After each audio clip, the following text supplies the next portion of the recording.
Ces quelques chiffres. En Guadeloupe, le taux de pauvreté s'élève à 19%. Le seuil de pauvreté s'établit à 588 euros par mois. Et 12% des ménages guadeloupéens vivent en dessous de ce seuil de pauvreté. Voilà. Pour aller plus loin, je reviens vers vous, Madame Dibadi Tézénas. Alors, qu'est-ce que la pauvreté? Comment se détermine-t-elle? Écoutez, la pauvreté, c'est le manque à avoir. Je ne peux pas manger, je ne sais pas lire et écrire, je ne connais pas mes doigts, je n'ai pas un toit sous la tête. Tout cela, ça contribue à une pauvreté qui est le corollaire de la misère. Alors nous sommes justement dans une société de voisinage, de solidarité. Comment cela peut-il exister en Guadeloupe? En plus, on sait que l'entraide est culturelle chez nous.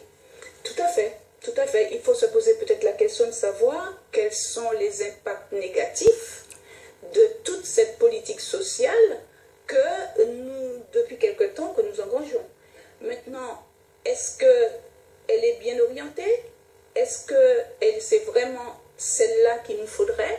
Donc, il y a plus de questions que d'affirmations, de réponses claires et nettes. Aujourd'hui, nous avons les minima sociaux. C'est vrai, c'est bien, ok? Mais, et après? Est-ce que c'est normal qu'on s'élève à 400 euros à peu près. 450 euros pour une personne seule.